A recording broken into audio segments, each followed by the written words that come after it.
Hey there! Have you ever caught yourself wondering, why do bad things happen to good people? It's a question as old as time itself. You've seen it happen.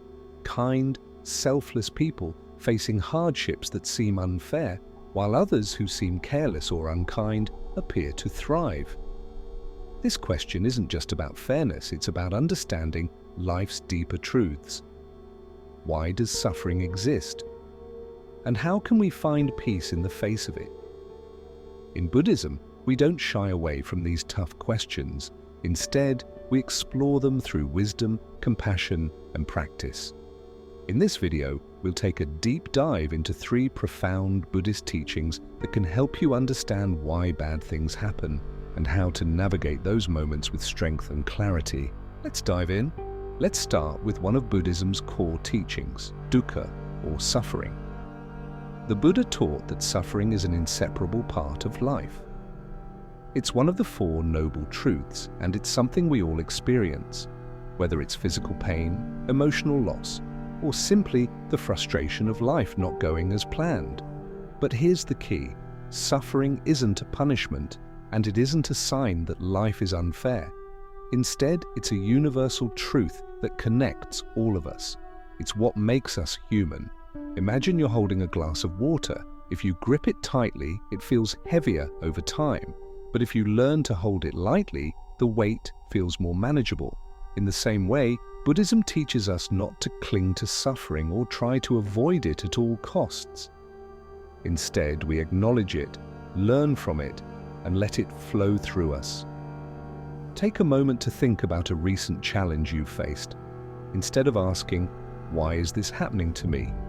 try asking, "What is this teaching me?" Shifting your mindset can make a world of difference. One of the most misunderstood Buddhist concepts is karma. People often think of it as a cosmic form of punishment or reward, but it's much more nuanced than that. Karma, at its core, means action. Every thought, word, and deed you perform is like a stone thrown into a pond. It creates ripples. Some ripples are small and fade quickly, while others grow and impact the entire surface. These ripples represent the consequences of your actions. Here's where it gets interesting. Karma doesn't always work on our timeline. The ripples from a stone thrown yesterday might show up today, but the ripples from a stone thrown lifetimes ago could also be influencing your present. So, when bad things happen to good people, it's not about them deserving it. It's about the natural unfolding of karma. The good news is that every moment offers an opportunity to create positive ripples moving forward. Try this. Each night, reflect on your actions from the day. Ask yourself, what kind of seeds did I plant today? Were they seeds of kindness, patience, or forgiveness? Or were they seeds of anger, frustration, or fear? Becoming aware of your actions is the first step to creating a more peaceful future. The next teaching we need to explore is anicca, or impermanence. This is one of the most comforting truths in Buddhism.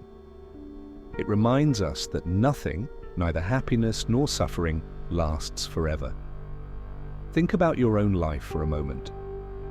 Can you remember a time when something felt overwhelming, like it would never end? And yet here you are, you made it through. Impermanence teaches us to embrace change, even when it feels uncomfortable. It's like the seasons. Winter may feel endless, but spring always comes. In the same way, our challenges are just one chapter in a much larger story. The next time you're going through a tough time, try this simple mantra. This too shall pass. Repeat it silently to yourself as a reminder that life is always in motion and brighter days are ahead.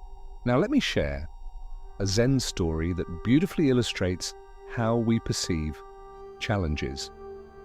There was a farmer who had one horse. One day, the horse ran away, and his neighbors said, "Well, what bad luck?" The farmer replied, "Maybe." The next day, the horse returned, bringing with it 2 wild horses. The neighbors exclaimed, "What good luck?" The farmer replied, "Maybe." A week later, the farmer's son tried to ride one of the wild horses and fell, breaking his leg. The neighbors said, "What bad luck?" The farmer replied, "Maybe." Not long after, soldiers came to the village to recruit young men for war. Because of his broken leg, the farmer's son was spared. The neighbors said, "What good luck?" The farmer replied, "Maybe."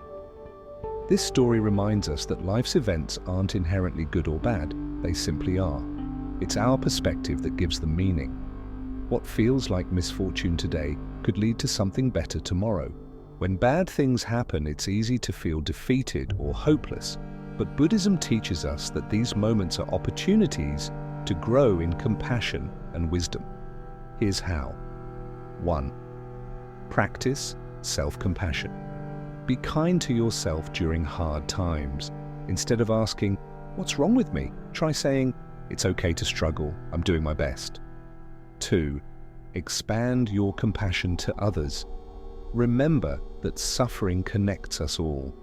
When you face challenges, use them as a reminder to be kind to others who may be struggling too. 3. Seek the lesson in the challenge. Every hardship carries a lesson, whether it's patience, resilience, or the ability to let go. So, why do bad things happen to good people? According to Buddhism, it's not about punishment or fairness.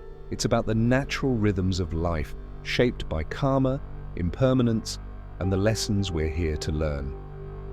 Remember, suffering is a part of the human experience, but it doesn't define you. Every challenge is an opportunity to grow stronger, wiser, and more compassionate. Thank you for watching. If this video brought you clarity or comfort, give it a like and share it with someone who might need it. Don't forget to subscribe for more Buddhist teachings and insights, and let me know in the comments, how do you navigate tough times? I'd love to hear your thoughts. Until next time, take care and stay peaceful.